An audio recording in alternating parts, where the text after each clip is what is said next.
Merci pour cette question. En fait, l'objectif initial, c'était d'évaluer l'impact des actions de prévention en nutrition destinées aux sujets âgés vivant à domicile. Et nous avons d'abord conduit une étude de préfiguration qui comprenait deux volets. Le premier volet, c'était un état des lieux des actions conduites et des partenaires impliqués dans notre territoire, qui est la région PACA.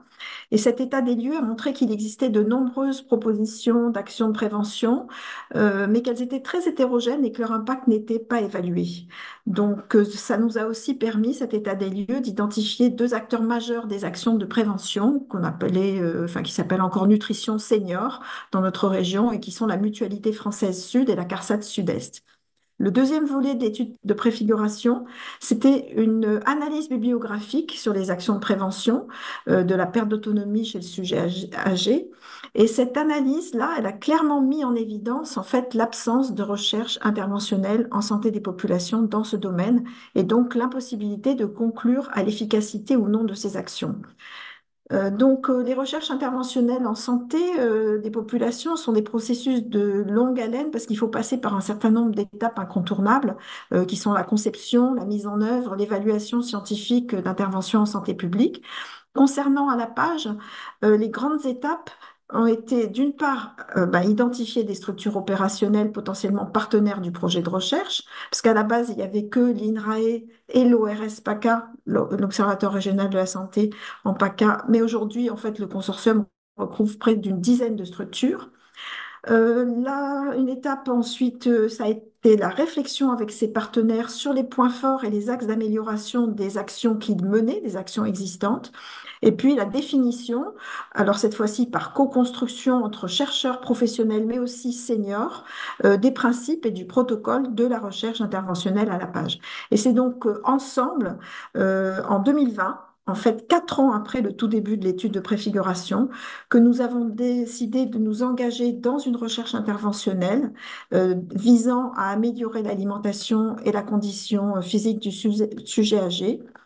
Et nous avons aussi décidé collectivement que cette recherche serait basée sur une coopération entre les différents acteurs et pour en assurer d'une part la faisabilité, mais aussi la transférabilité de l'intervention plus tard, et qu'elle aurait trois grands objectifs. Et donc c'est finalement quelques années après le tout début qu'on a vraiment fixé des objectifs.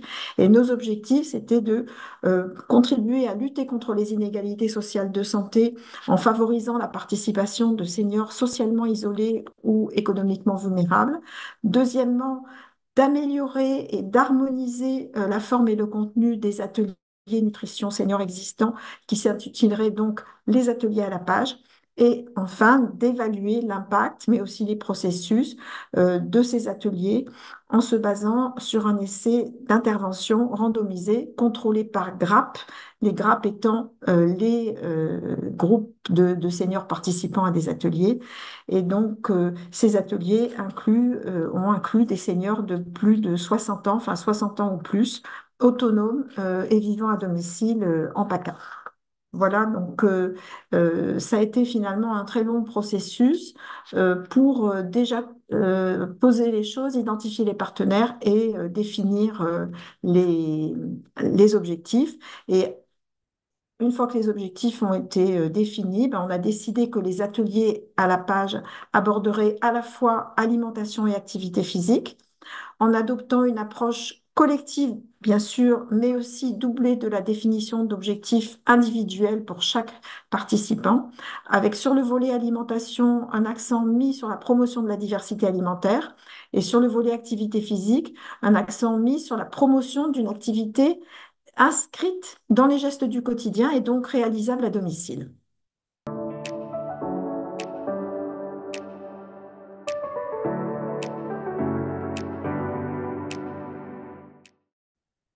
Après avoir mené cette recherche interventionnelle et l'évaluation de l'intervention, ce qu'on peut dire, c'est que à la page, c'est un programme efficace sur la condition physique des seniors et prometteur sur la diversité alimentaire.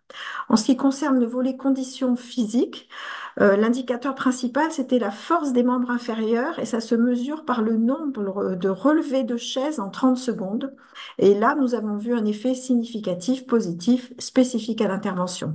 Il y avait aussi un second indicateur de conditions physiques qui est l'équilibre statique. Et ça se mesure par le temps où le senior peut rester à l'équilibre sur un pied, les yeux ouverts. Et là aussi, nous avons vu un effet significatif, positif, spécifique à l'intervention. Sur le volet diversité alimentaire, l'indicateur principal, c'était un score de diversité alimentaire que nous avions spécifiquement développé et validé préalablement, qui s'appelle ORCID. Et là, les résultats ont mis en évidence un effet temps très significatif, mais pas d'effet qu'on appelle l'effet temps groupe. C'est-à-dire qu'en fait, il y a eu une amélioration significative de la diversité alimentaire, mais pour tout le monde, entre le début et la fin de l'évaluation, à la fois pour le groupe témoin, pour le groupe intervention, mais aussi pour le groupe témoin 3 mois après. Donc, heureusement, on avait aussi doublé cette évaluation quantitative d'une évaluation qualitative. Et cette évaluation qualitative basée sur des entretiens avec des seniors participants au groupe de l'intervention, en fait, elle suggère quand même un effet spécifique à l'atelier, mais qu'on n'a peut-être pas été en mesure de capter juste avec l'indicateur de diversité alimentaire, puisque les participants ont souligné une amélioration de leur pratique alimentaire, notamment grâce aux connaissances acquises pendant les ateliers et aux stratégies et aux outils proposés par les animateurs. Ce qu'on a appris dans la mesure d'impact dans la page, c'est déjà toute la complexité de mener une recherche interventionnelle, incluant un essai d'intervention randomisée avec groupe intervention, groupe contrôle. Donc, vous imaginez, assez lourd. Et aussi le fait que, enfin, c'était connu, mais voilà, nous, on a vécu ça à travers la page, le fait que les mesures elles-mêmes, elles peuvent être plus ou moins faciles à réaliser ou plus ou moins fiables. Schématiquement, dans la page, sur le volet conditions physiques, on avait des mesures objectives.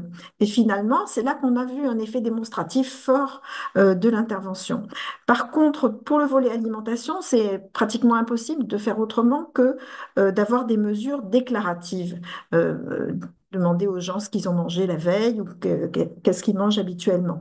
Et donc là, ces types de mesures, on le sait, en nutrition, elles sont sujettes à des biais de déclaration, des biais de mémoire, qui sont des problèmes bien connus en évaluation nutritionnelle. Et en plus de ça, on a été confronté à ce qui s'appelle l'effet Hawthorne, c'est-à-dire que le fait uniquement que les gens, les sujets aient conscience de participer à une expérience dans laquelle ils sont testés, eh bien, ça va induire des changements chez eux.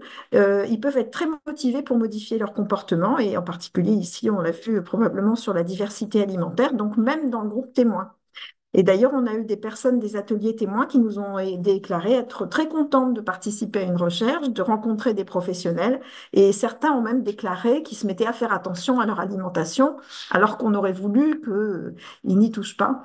Et donc, ça explique probablement pourquoi, en fait, on a été efficace, non seulement dans le groupe intervention qui avait suivi les ateliers à la page, mais aussi dans le groupe témoin qui n'a suivi les ateliers à la page qu'après la phase d'évaluation.